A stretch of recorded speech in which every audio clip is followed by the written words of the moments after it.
we called Geshe Wangyal, we called him Bakshi, which is partly the Mongolian term for teacher, which is Bakshi, or the Kalmyk, but then all his students started calling him Bakshi, and that's how he's generally known among the students and disciples. Everybody up in New Jersey calls him Bakshi.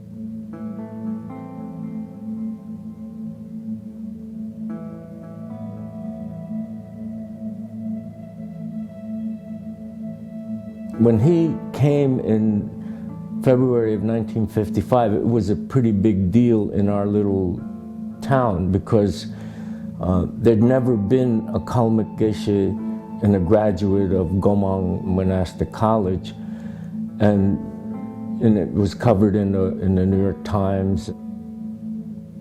And he came to my first grade class, and that's how I first met him.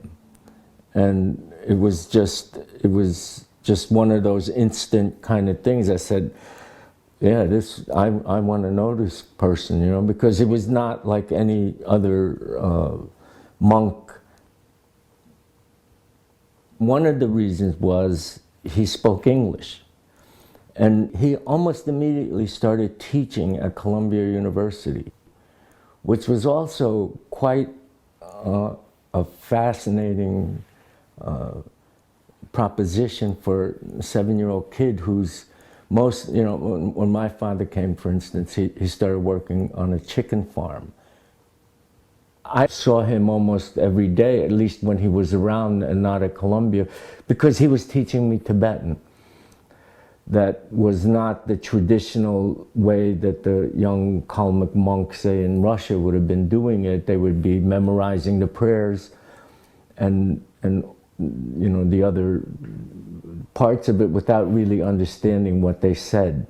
Geshe-la's thing, or Bakshi's thing, was you have to learn the language, you know, and he was adamant about it. And sometimes when I would be lazy or you know, complain or something, he would just say, you know, people are paying me money to teach this, you know. And I'm 7 or 8, and all I can think about is running around, you know, hopping on my bicycle, you know, coming in when dinner was ready or something like that. You know.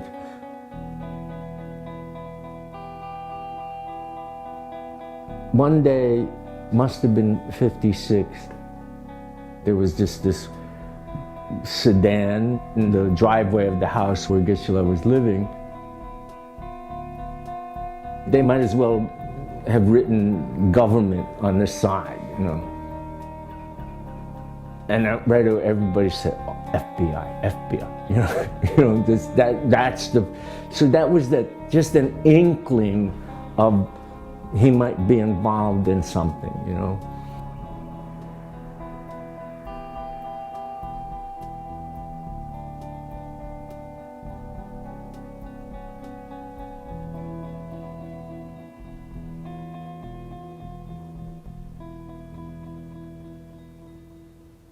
CIA never occurred to us. CIA was not, you know, that was beyond our ken. When the word came out that His Holiness had left Tibet and nobody knew where he was, that's the time, and you know, according to John Greene, he was there for at least part of it.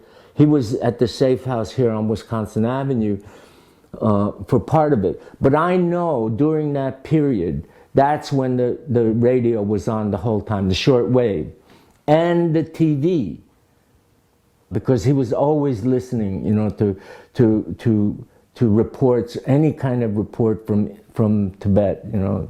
And that was probably what he was trying to follow, what the resistance was doing. But this might have been after that, now that, you know, this whole thing comes together, because I didn't keep a diary, you know, it was, who knew, right?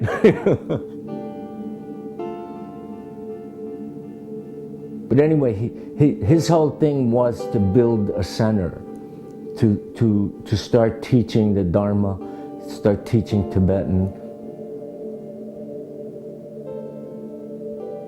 So he bought his own land, built his own center, and changed the face of Buddhism in America.